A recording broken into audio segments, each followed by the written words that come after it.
May kinausap na ako na tao. Sinabi ko sa kanya, kapag pinatay ako, patayin mo si BBM, si Lisa Araneta, at si Martin Romualdez. No joke.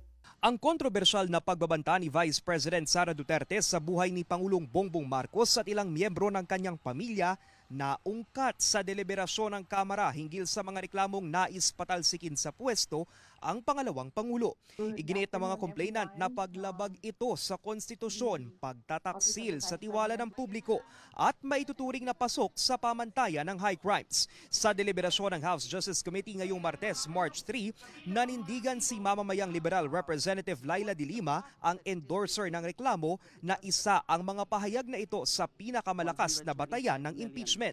Kung totoo ang alegasyon ng sabuatan upang patayin ang mga pinakamataas na opisyal ng bansa, ito ay magdudulot ng kaguluhan sa constitutional succession, panganib sa pambansang seguridad at kawalang katatagan sa pamahalaan. Mainit ang diskusyon ng igiit ng isang kongresista na maski naman daw siya pinagbabantaan ng sariling kaanak pero hindi naman natuloy. Sometimes when I go home late, my wife always threatens to kill me. Sabi sa akin ng asawa ko, papatayin kita na eh. But you know, I'm still alive. That is a red flag for national stability and constitutional order. Why? The Vice President is not a private citizen. The wife of Congressman Suntay is a private citizen, but not the Vice President. Ipinunto naman ang asawa ng pinaslang na si dating Negros Oriental Governor Roel Degamo na may implikasyon ang mga pagbabanta gaya ng sinapit ng kanyang asawa noong 2023. Conditional threats can turn into actual harm. Nangyari po yun sa amin.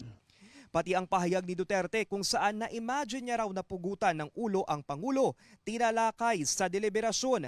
Gayon din ang mga pahayag niyang siya ang designated survivor o yung konsepto sa isang palabas kung saan may nakatalagang papalit sa Pangulo oras na mamatay lahat ng miyembro ng gabinete.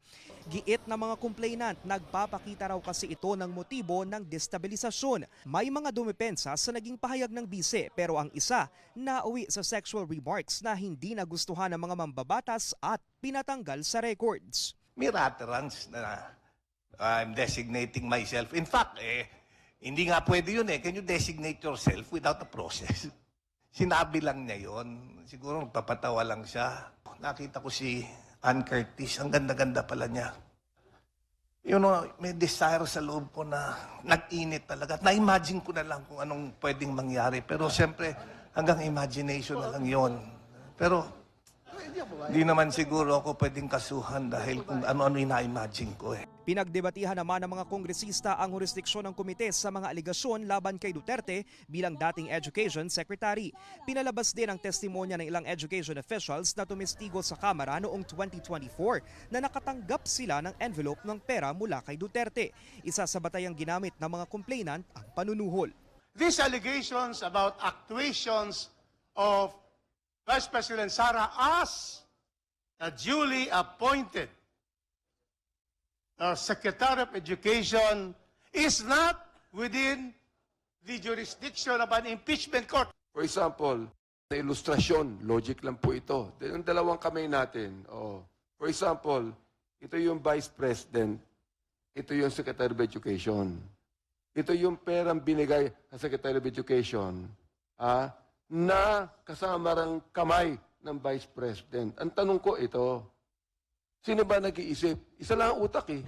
Ipinagpaliban ng komite ang botohan kung sufficient in substance o kung may sapat na batayan ang aligasyon ng ikatlong reklamo sa Miyerkules, March 4. Pero bago yan, tatalakayin muna ng komite ang isa pang natitirang reklamo na may halos kaparehong aligasyon sa petisyon ngayong araw. Para sa mga impormasyong napapanahon at on-demand, Lance Mexico, Newswatch Plus.